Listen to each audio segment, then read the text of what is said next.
Alright, Ollie Stu, since this did nothing for me, can you at least do me one more favor?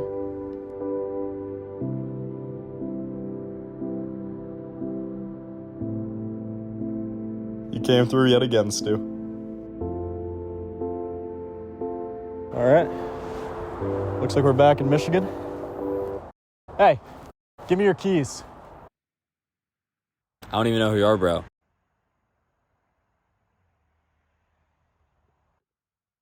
Oh, I'm sorry.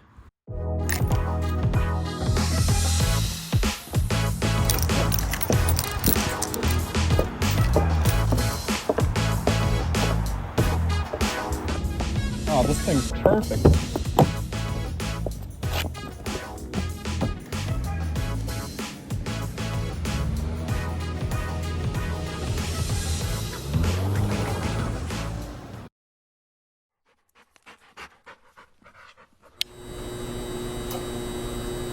Hello and welcome back to episode 30 of the Jodas Hour. Today I have Jake Spadafora from the MSU soccer team sitting with me. A little bit of a traumatic experience before this. Can't lie to you, Jake. I was driving here inches away from me getting smashed into by another car on the driver's side. Lucky to be here. Everyone in the audience, make sure you tell someone you love them today. Appreciate every single day of your life. It is not promised. But today we have Jake Spadafora, as I was mentioning, undefeated currently this season. Couple of ties. Best start for MSU in multiple years. Jake, how has your season been so far for you? The season's been, personally, it's been going pretty good for me. I mean, got a couple goals this year. The team's coming out. We haven't lost yet, so that's big time. Like, undefeated through the month of September and August. So heading into October now, we're just hoping we're in Big Ten contention, so we're hoping that we can really put out some wins and get to the top of the Big Ten this year. Yeah, first time in years you guys are ranked. You're sometimes swapped between 12 and 13 right now. Yeah. It's awesome to see on my end, I can't lie. Yeah. But I wanted to talk to you a little bit. Last year, you were named Big Ten All-Freshman Team. This year, you were named a Big Ten preseason player to watch. How does getting those accolades and that respect from the people at the top of your game matter to you? First of all, I'm just pretty thankful. I mean, to get something like that, it means a lot, but I couldn't really do it without my teammates. Like, full honesty, like, people always say that, but, like, it's just the honest truth. Like, without that, it wouldn't have been the way that it is. And I was very blessed, like, my freshman year to be able to play a ton. And just coming into this year, like, my good buddy Jonathan Stout, he won Big Ten Freshman of the Year, and then he got a preseason watch list too. And sure, it adds a little bit of pressure, but also kind of gives you a little bit of swag, a little bit of motivation. Like, you got something to prove. So it's been good. Yeah, you mentioned Jonathan Stout last year was co-Big Ten Freshman of the Year. You guys both had a lot of playing time as freshmen. Did you guys just get close over the season, or how long have you guys known each other for? At first, I actually met him on our official visit our senior year of high school, and then coming in this year, or last year actually, we at first we weren't very close, but we both have religious, so we have a relationship with Jesus. Like, that's a big part of, like, who we are and, like, our thing, and we both were able to bond through that, and then that really just helped with our soccer, and then kind of just took off from there. Yeah, you mentioned your faith. How big has that been in the development of just your mindset, the way you approach the game, everything in that? Oh, it's everything for me. Without it, I could tell you right now I wouldn't be where I am. So, like, every day when I go on the field, pray, like, every morning we pray, like, it just gets me through, honestly, everything. And I just think that's big. Like, I just say, like, for people out there, like, if you need something or want something in your life, like, Jesus Christ is the way. Yeah, keeps you grounded, keeps you humble. 100%. I love to see that. Throughout this season, you've been facing some of the toughest competition. Just played Penn State. They're ranked number 25. Earlier this season, you guys defeated Notre Dame. They were ranked number 10. How does playing with that top level of competition prepare you for the rest of the season, the playoffs, and kind of just give you expectations for what you can achieve? It honestly gives everyone such a huge boost of confidence, because last year we were going into games not knowing how things were going to be, but this year we're going into games like, okay, like, we got this. Like, we're actually better than them. Like, we know that. So, like, it gives us that extra bit of confidence to be able to push forward and, like, honestly, like, just maintain how we're doing. Because, like, against Notre Dame, like, we firmly believed that we were going to beat them. We firmly believed they were better than them, and then that's what happened. We ended up beating them on the road away. And coming from last year, we didn't have one away win to already having more points on the road this year. So just, like, a colossal difference in belief and, like, the team, like, atmosphere. Yeah, this year you guys have just shot right out of a cannon, have been on fire to start the year. 100%. What was kind of the message in the locker room going into the season? We're done with losing. We're done losing. Like, we're done with this old stuff. Like, it's been a couple of years like that, and we've been saying the same thing. Like, oh, we want to win the Big Ten and do this stuff, but, like, it's never been put into action. And finally this year, we're like enough's enough. Like, we're putting in the extra work. We're coming in early. We're staying late. Like, we're changing stuff this year. Like, this is the year where, like, Michigan State men's soccer is going to be looked at different. Coming into MSU, what was it specifically that kind of attracted you here as a prospect?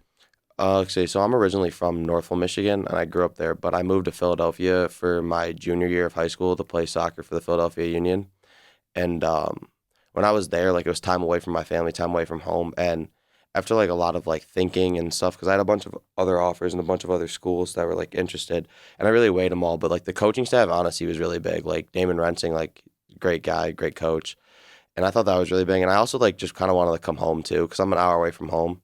So after going away, I feel like coming back, like I made the right decision, like with all that stuff. Yeah, when you were in Philadelphia, were you living kind of at a boarding school, or how'd that situation work? So actually, at first, I lived with my dad in an apartment for a little bit, but then he moved back, and then I lived in like a residency house towards the end for a little bit. So it was like a house mom, a house dad, and then just a bunch of kids on the team. So it was a good bonding environment.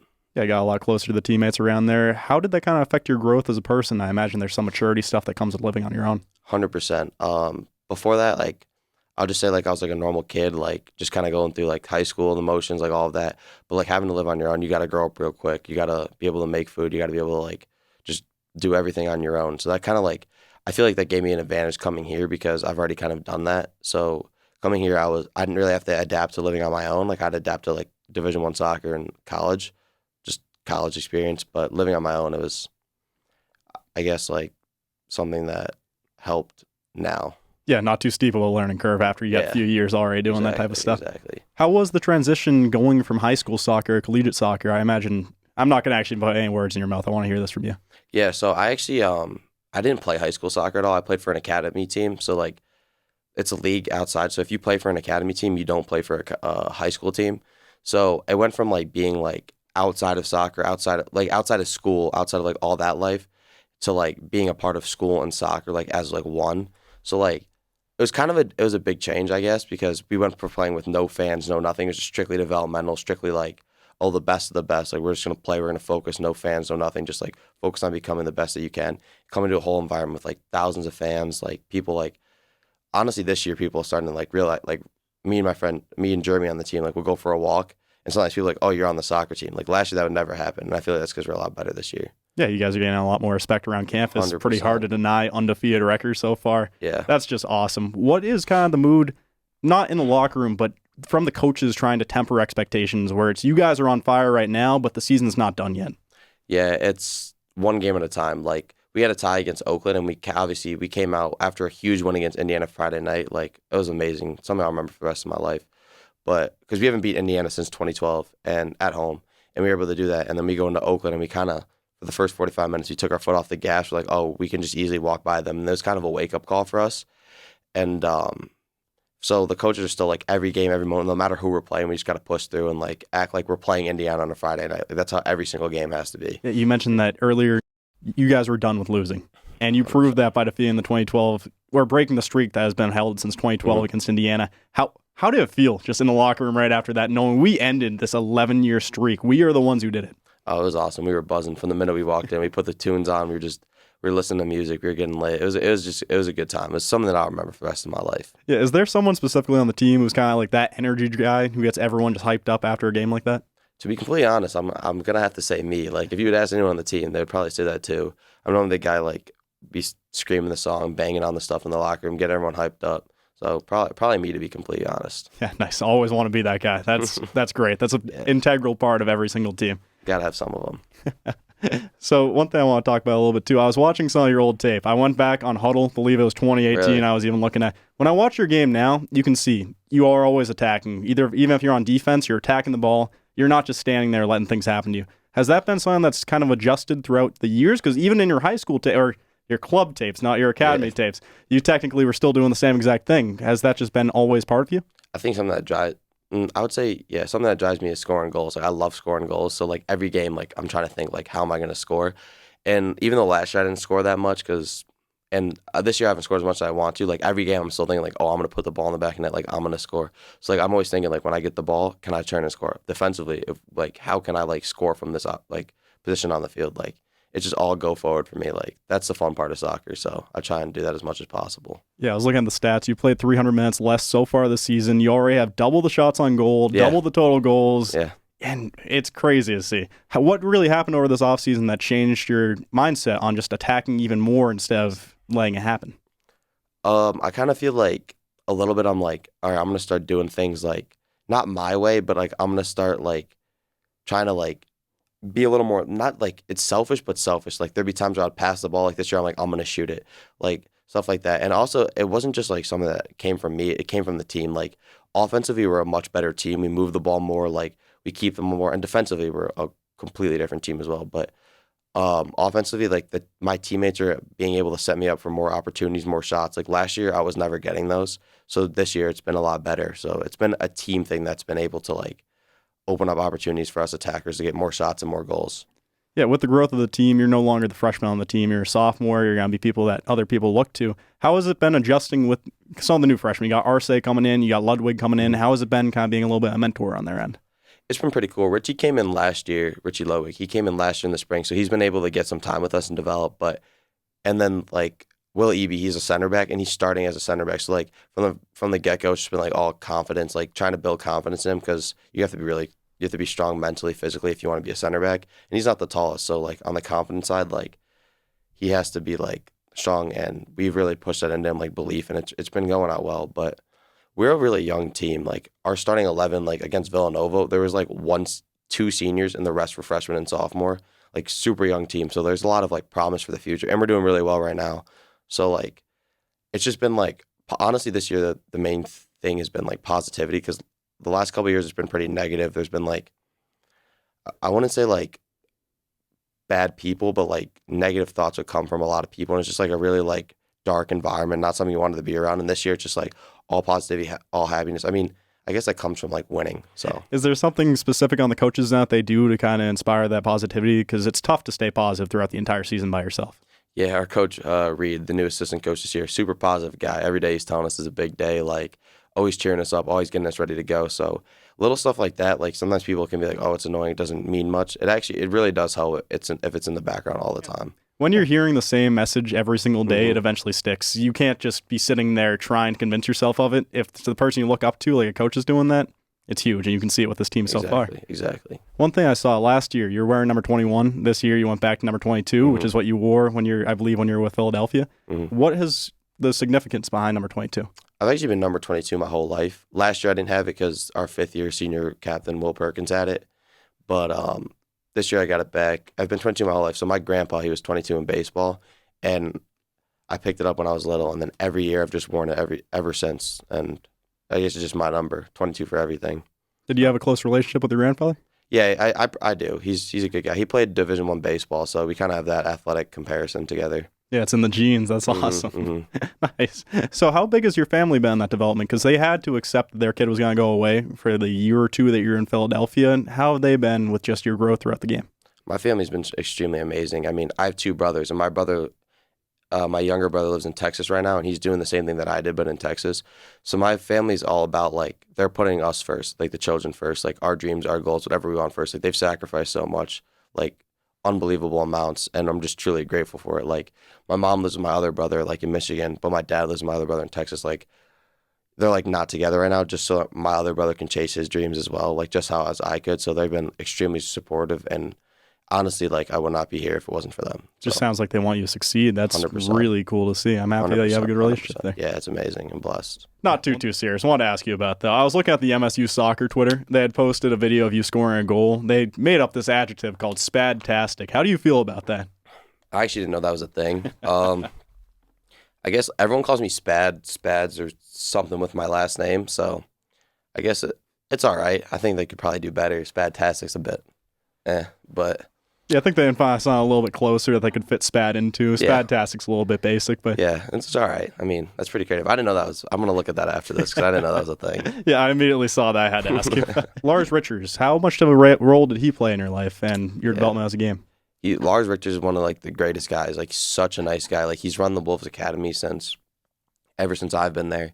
And, like, just growing up through the ranks, like, he's always been there, like, watching over. And another thing, like, I wouldn't be here without him. He was my U19 coach, and he helped me a ton because that's when I came back from Philadelphia. I came home for a year, and he was my coach, and he really mentored me throughout that whole year, like, not just with soccer, but with, like, other stuff, like, because it's more just going soccer than just being a soccer player, like, the mental side of things, like, the emotional side of things, like, all that stuff. Like, he really helped me, like, tune those to, like, become better. Like, those are things that you can help increase to make your game better. So he helped me better with that. So When I watch your game, two of the biggest aspects seem to be your speed and your change of direction. Is that something that you specifically have worked on throughout the years, or has that just been natural for you?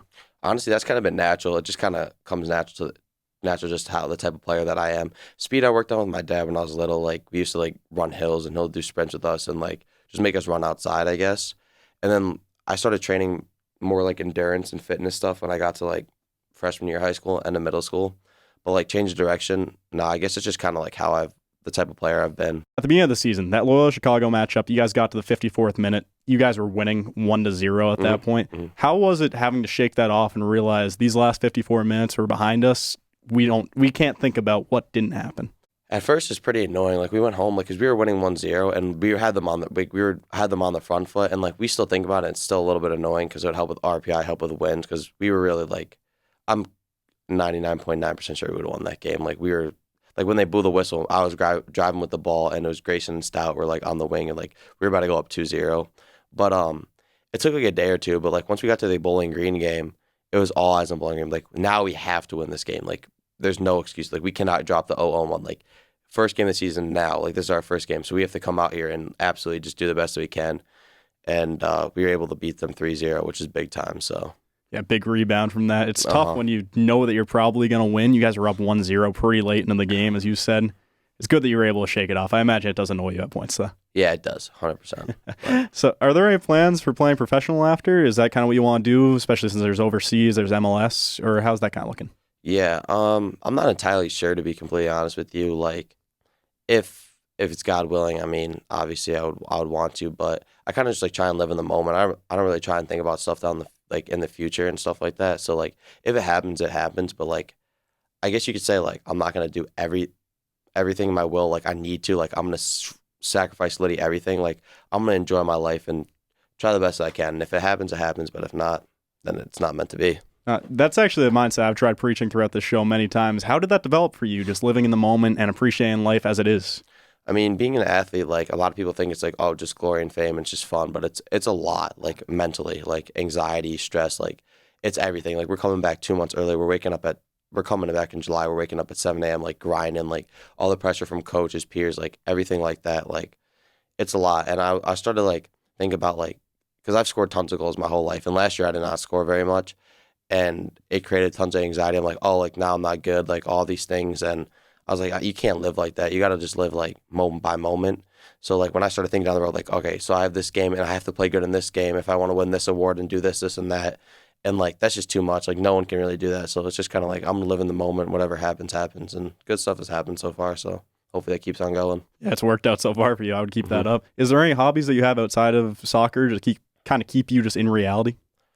Yeah, I like playing FIFA. I mean, that's soccer related, but I like it's still playing different. FIFA. Yeah, it's different. It takes you away from the game. My two roommates this year actually aren't soccer players, so I got an outlet from soccer. So it's pretty good to like just hang out with them, like, because like to them, if I play good or if I play bad, it doesn't matter. Like we're still gonna hang out and chill at night, you know. So it's cool to have an outlet like that. I think that's really helpful for like all people aspiring to be like an athlete one day. You need to have an outlet outside of the sport. Yeah, it's huge. You can separate from the game. You're never going to be coming home having a roommate look at you like, you didn't play that good today, man. Exactly. Yeah, no, I think that's huge. I'm happy that you do put that emphasis on. One thing I want to talk about a little bit, when you get deep into the season, I talked to Milani OC about this last episode. Volleyball is a bit different than soccer, so still a long season, but when you're right in the middle of it, playoffs are still far away. The beginning of the season was even farther away. How do you stay in the mindset of, I'm going to keep my foot on the pedal, I'm not going to lift off, and I'm not going to relax?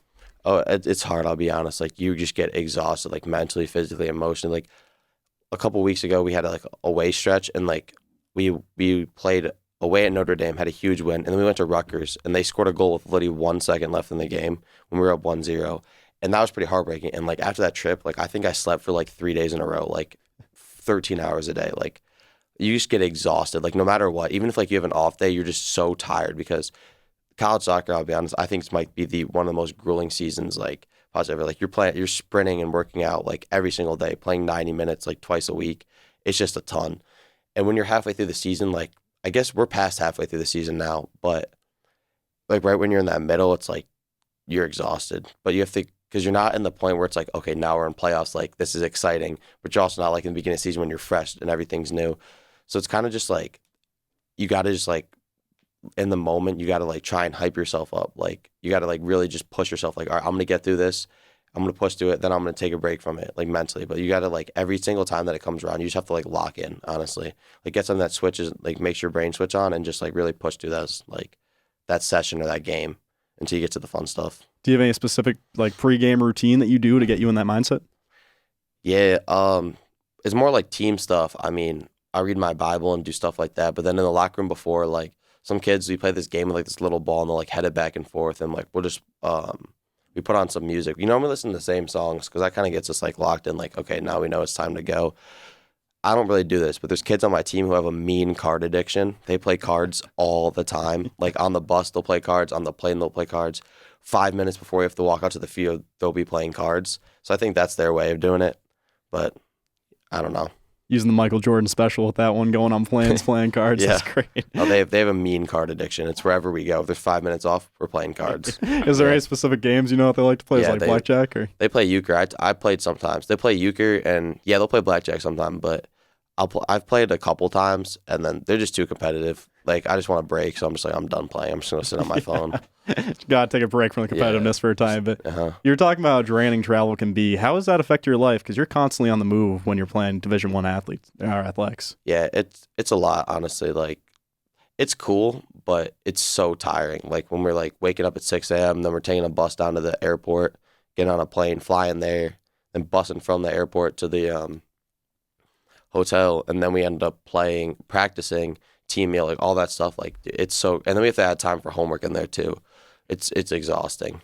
Yeah, it's tough to fit that all on one schedule. It's tough for just regular college students when you're on a plane constantly. You're constantly moving, trying to find those little gaps. I imagine it can be tough. It is. It's very tiring. Like we'll have to do homework like when we're waiting for the plane. Like we'll have to do homework like on the bus ride from the hotel or from the airport to the hotel, stuff like that. Like any increment that you can, you got to squeeze it in because you won't have other time.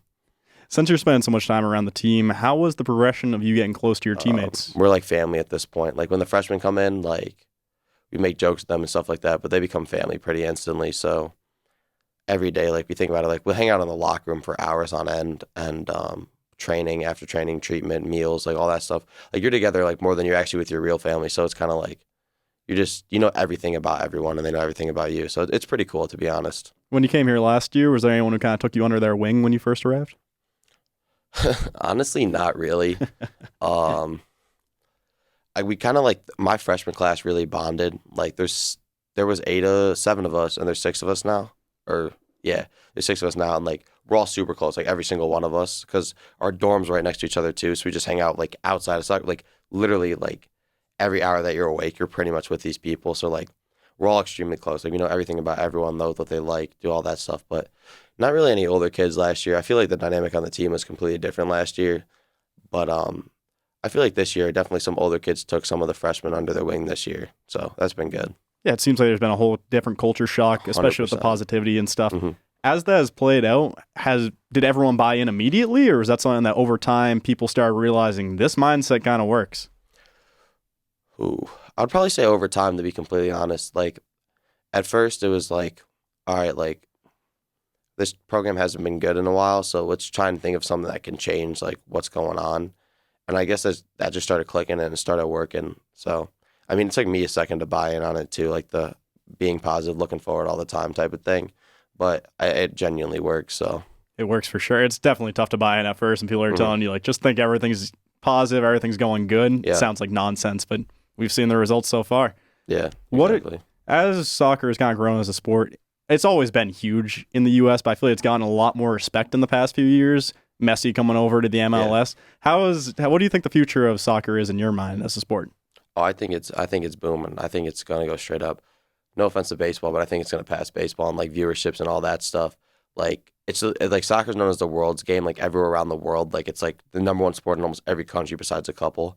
And here it's just growing like so much. Like all the parents are putting their kids in soccer now because of football and CT and all those head injuries. Like obviously football's still gonna be football, but like it's just it's on the rise so much. Especially like Messi was huge for soccer. Like all the people that now just tune in, like just because it's Messi. So MLS is on the up, soccer's on the up in the U.S., and it's definitely something I think people should buy in, especially with the World Cup coming here. That's going to be an awesome event for like this country to host and for soccer to be on the rise. Honestly, forgot the World Cup was coming here. Is that 2026 they're coming? Mm-hmm. That's huge. That's going to be massive. It's going to be awesome. I'm going to block off whatever I'm doing in my life to go to those games. So, no, that's going to be great for the sport, especially since it's just U.S. based. That's going to get so many fans into it. Exactly. You mentioned because of football, CTE, all the stuff that's happened. Baseball has had to introduce the pitch clock and that type of stuff. Soccer has really slotted into that, into the opening where there was baseball fans, football fans who kind of separated from the sport. A lot of them went to soccer. And one big thing, too, throughout culture, there's iShowSpeed. There's that streamer, obviously. There's a bunch of people like that who are just massive Cristiano Ronaldo as well as multiple other players' fans. Exactly. Do you think that's something that's just going to appear more and more throughout culture, through pop culture, I should say, as we go on? 100%. Like, I'm seeing, like, just, like, other streamers, too. Like, Speed was a big one in the soccer. Like, it's just because I think, like, soccer is a sport that doesn't have stops, doesn't have things. And there's just so many other aspects that go into it. Like, there's just so much, like, they call it the beautiful game for a reason. There's, like, a trillion different things you can do every time you receive the ball. Like, I just think people are actually, like, tuning into it and realize, like, it's not boring. Like, it's actually something, like, fun and interesting. And so more people are coming together to, like, see that. And I definitely see more and more people, like, just streamers that did, like, or played Madden or, like, played Call of Duty that actually play FIFA now and do stuff like that. So it's been pretty cool to see that grow and change. Yeah, when I was younger, I still remember KSI used to do like the FIFA packet openings. That was like the biggest thing for a while. It's crazy to see it come to the US now. Yeah, exactly. It's been wild. And like just the amount of like stuff that's came from that, like the Sidemen was so big in the like FIFA and playing that now. Now it's just like branched out to like so many people. So now they have that entire league where it's Sidemen versus YouTubers. Yeah, exactly. So crazy to see. Yeah, it's funny. They got Ted Lasso coming out now. That's not related to the Sidemen. They obviously got Welcome to Wrexham. That's the other one. Ryan Reynolds. With Ryan Reynolds. Exactly. Like random celebrities now becoming like soccer team owners. Like Tom Brady bought part of a team. Like, I can't think of his name. He played football for the Texans. Oh, JJ Watt. Sorry. Yeah, JJ Watt. He bought like a team too. Like people are just buying soccer teams, becoming soccer owners because they just really love the sport. So it's been awesome to see. Yeah, sport continuously on the come up. I'm excited to see how it goes. Were there any players when you were younger that you kind of looked up to or modeled your game after? I want to say model my game after because I don't think I could do it, but Neymar. I love Neymar. Everything about him is just, I think, awesome. I couldn't do what he does though. He's just gifted, like extremely gifted. But I think I used to watch his highlights on YouTube. Like I still do, honestly, like a child. Like I'll just turn them on sometimes, seen the videos hundreds of times, and I'll just be like, okay, like sweet, like look what he's doing, like all these flick tricks. Like he just has fun with the game and stuff like that. So I kind of looked up to him, even though like he's not much older than me or whatever. But like I would say Neymar. He's definitely my favorite player. Nice. I can relate to the highlights thing so much. Throwing on like Tavon Austin back when he was in college, watching the kick returns. Always hype. Turns you back into like an 8-year-old freaking out the first time you saw it. It really does. It's good times. It takes you out of this world and puts you in a new one. Yeah. Has soccer just been a lifelong thing for you? Or when did that, what's been the timeline of soccer in your life? Yeah, it's been pretty much lifelong. I played all sports as a kid. Like my dad played football. My mom swam. So they put us in like all sports as a kid. Like I played football. I played soccer. I played baseball. I played literally everything. Like I played basketball. I was pretty good at basketball too. And in middle school, I was choosing between basketball and soccer, like what I wanted to do. But I'm obviously not that tall, so I really couldn't have done nothing with that. But we got to like, I played soccer since I've been like 2, and like I used to be horrible. Like I used to not be good, and I almost like quit and ended up playing football. And I just stuck with it, and then things just turned out to work for the better. And then I would say around like 8th grade, I was like, okay, end of 8th grade, I'm like, I'm gonna start taking this thing like really seriously, like. Maybe something could come out of it, and I was able to go to Division I and like move to Philly and do all that stuff with soccer. But I'd say around 8th grade is when I really was like locking in, like, okay, like soccer is something I want to do. Like it's time to start taking one thing serious. When you say taking it seriously, what does that really mean? Did it mean like 6 a.m. workouts, or how did it progress? Yeah, by taking it seriously, I mean like, all right, it's time to start like sacrificing stuff. Like sometimes I've missed. I couldn't even tell you how many parties, hangouts, like all stuff like that for soccer games the next day, like doing that, putting the extra training on my own, like, all right, and there's no soccer practice, there's nothing like this. Now it's time to like, you got to go do stuff on your own, stuff like that. Started watching my diet, started watching how I ate. Like my dad's always been pretty big on the health conscious side, but like it was time for me to start taking things in my own hands, like really focus on like getting vegetables, getting like good healthy food and like that type of thing. That's what really like, that's what I'm like, all right, like all those things are what's going to help me. So I got to like really just do that over time, like consistently. So that's kind of what I mean by taking it serious. I appreciate the explanation because there's so many different ways people different ways people mean when they say they take it seriously. Some people might mean they're waking up at 5 a.m. every day. They're slapping a thing on the wall that says like their major goal at the end. Yeah. Well, I'm sure if it was something where you're hanging up Post-it notes on your window or something I like hate that. waking up early. No, I would never do that. I'll sleep in and then I'll train, but I'll never like get up early to do that. So is 8 hours of sleep massive to you? Is that something that you think is integral to your health? have to. Good. I get more than that, to be honest. I mean, now I've been sleeping like 10 hours a night and taking naps. Like I'm just juiced lately, but yeah, I have to. I mean, sleep is so important. Like just the effects of it. Like if you don't sleep, like you feel like crap the next day. If you sleep a lot, you feel great the next day. So yeah, sleep's big time. Sleep and water, two of the biggest things people just ignore for some reason. They're Yeah. massive. You need them. People think they can go to work with 4 hours of sleep and they're going to perform at the same level. You're not. That's just how it goes. I agree. You mentioned that you played basketball in high school or played basketball in middle school, and then you decided to kind of transfer over. Was there any debate when you were a couple years into high school where it was, did I make the right choice, or do you kind of stick with it and know soccer is what I was meant to do? Yeah, my sophomore year of high school, like this is before COVID. Our basketball team was really good, and I was like, okay, I think like if I really put time in it, I definitely probably could have played varsity basketball, but I would never, not even a million years, been close to going D1 in basketball, but or playing at any level. But I used to want to play in those games so bad and stuff, because my soccer games would get no fans, nothing like that, because it wasn't even like high school soccer would get fans because there's people from your school, but like my games would get no fans or nothing like that. I'm like, damn, I'm really doing all this work just for like, at the time I was like, no reason, because you couldn't even talk to colleges at that point, so I was like, what's the point? But then after COVID, I've never looked back. I've always thought like, okay, soccer is what I was meant to do. Like this is part of my God's plan for me. I'm just gonna follow that. Like that's kind of what it's been for me. During COVID, was it kind of something where you didn't realize how much you valued it until it was taken away from you, or what would you say it was? During COVID, I think like, because I would go in my backyard every single day. It was just grass, and I'll play with my two brothers, and I think it was something that was just like, yeah, like this is like what it's meant to be. I just remember playing, like we would play, like put these mini nets up and we would play together, and I was just like, all right, yeah, like this is fun. Like this is like what it's meant to be. So you've mentioned your brothers a few times. What's your relationship like with them, whether it's the playing or just personal?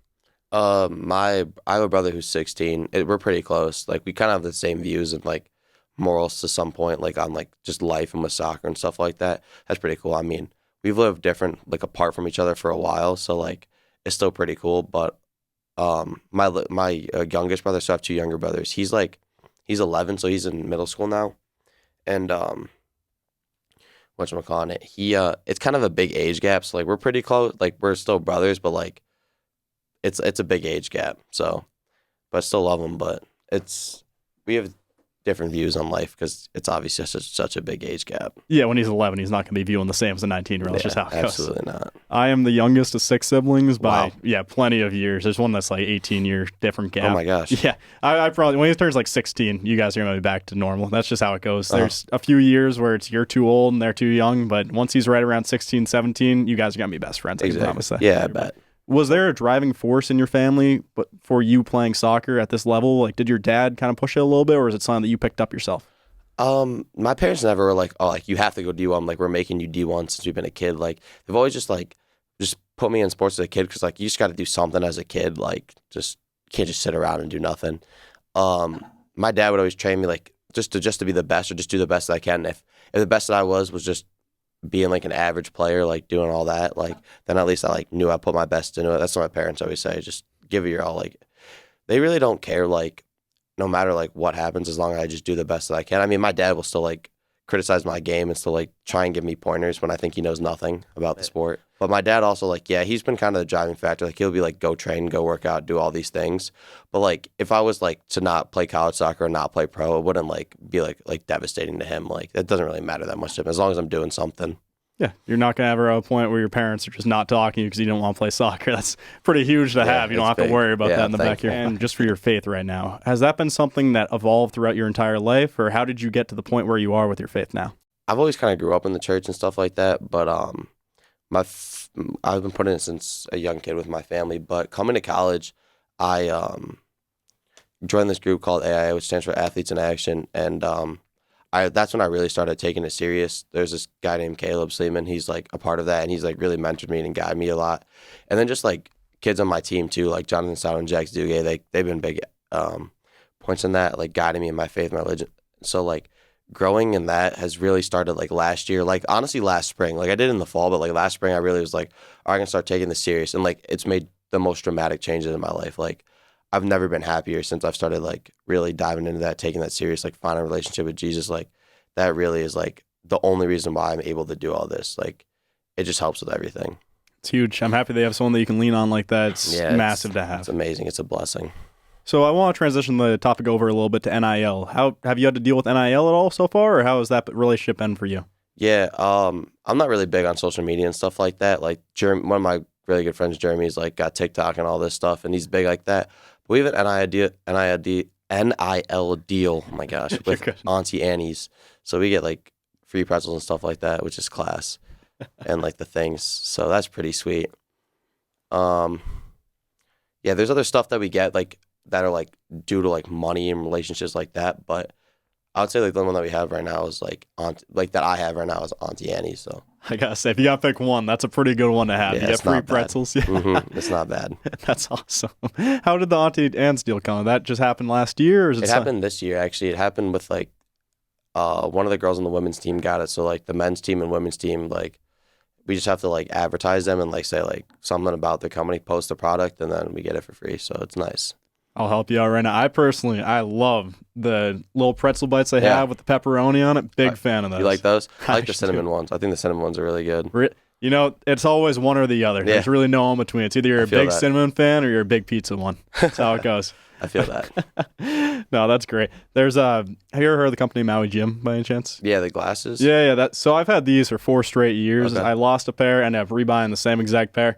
I've been begging them for months to sponsor this show. One day you're gonna get it. One day we're gonna get it. One day it's gonna have it plastered everywhere. Do you know the Maui Invitational by any chance? Yeah, the golf thing. Or is it golf? So that one's actually for basketball. I think there's another. Fault. Yeah, you're right. Yeah, it's Tennessee, or it's supposed to be Tennessee versus Michigan State. Not fully sure if it's happening. If it does, I'm heading down to their headquarters and I am begging at their front door. We're gonna see how it goes.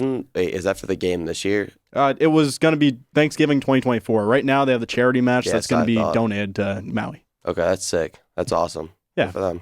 Exactly. Very cool stuff for them. I'd love to see when that stuff happens. That's here, right? Tennessee versus Michigan State. Yeah, that's gonna be an exhibition game here. That's sweet. When you're an athlete on campus, do you have any kind of connections or relationships with athletes from other sports? I don't know if you live in 1855 by any chance, interact with them every day, or just how has it gone? Yeah, we actually used to have like a big connection with the women's team. Unfortunately, a lot of girls in my class that like we were friends with aren't here anymore. They transferred out or they went to do other things. But we were close to the women's soccer team. The older guys on our team last year were really close with field hockey, so we became friends with some of them. The runners, the track team, we're pretty close with. A lot of them go to the same like church groups that we do and stuff like that. But Jonathan Stout is friends with every single person on the planet. So it's been cool that like sometimes like we'll hang out with him and then see like every other person that he knows. So, like we're pretty close, like not close, but like we're friends. Like in the training room, we'll say hi and bye to like 99% of people. But I'd probably say women's soccer we're the closest with. Jonathan Stout's just that guy for some reason. Just everyone knows him. Just that he's so social. Like he talks to everybody. It's like when you're just with him, and I don't really go up to people and talk to them. I'm more like a shy, reserved person. And like he'll just be like, "Oh, I'm gonna go talk to this person." It's like, "Can we not do this today? Like, let's just go on. Let's go back to the dorms." Like stuff like that. Just have a quiet, relaxing day. Mm-hmm. How did your friendship with Stout grow? Through church, through religion, stuff like that. Through AA, kind of grew like that. Yeah, I'd say probably the closest person I'm on the team, though, is Jeremy. He's like, I'm really close with him, so I don't really know how that started, though. I guess we just kind of became friends and just kept going from there. It's just how it goes sometimes. Can't even remember it. Mm-hmm. So throughout the rest of this year, is there any matchups that you're just looking forward to that you're ready for?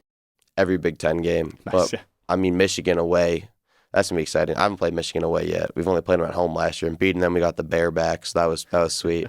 We got to keep that bear, though. They're not getting that back. I can tell you that. So, Northwestern, too. Northwestern normally sucks, but they're really good this year. So, if all goes right and we can win out, we just need Penn State to, like, tie a game or lose another game. If they just tie another team or lose a game and we win out, like, we could win the Big Ten. Like, that could happen. So, we just need that to happen. But probably Northwestern or Michigan. Yeah, any Big Ten matchup is obviously pretty huge when it's in conference. Is there anybody, before we end this, that you want to give a little bit of a shout out to? They've been there in your corner, been helping you out throughout the years. Anyone you want to say thank you to? Yeah, I'll definitely say my mom. Shout out to my mom. She's she's been a blessing. Like, if it wasn't for her, I guarantee I wouldn't be here, like, just dealing with all my issues. Like, she's always there. She's always on my side, always in my corner. I know most people say that, but definitely my mom. Nice. Then is there any product placement you want to give? You want to say anything about Auntie Annie's? You're welcome to right now, or are you good today? I think I'm good. Okay. Awesome. Thank you so much. Yeah, thank you so much for coming on, Jake. Yeah. This has been episode 30 with Jake Spadafora. I really hope that you guys have good luck for the rest of the season. Really excited to see how it plays out. Yeah. We'll try giving some shout-outs for the rest of the season. If you win any rewards, anything like that, we're going to give you a little bit of an extra shout-out. Awesome. Thank you. Thank you so much for coming on, Jake. I will see you all in episode 31, hopefully within a week or two. Have a good one. Been a pleasure. Thank you.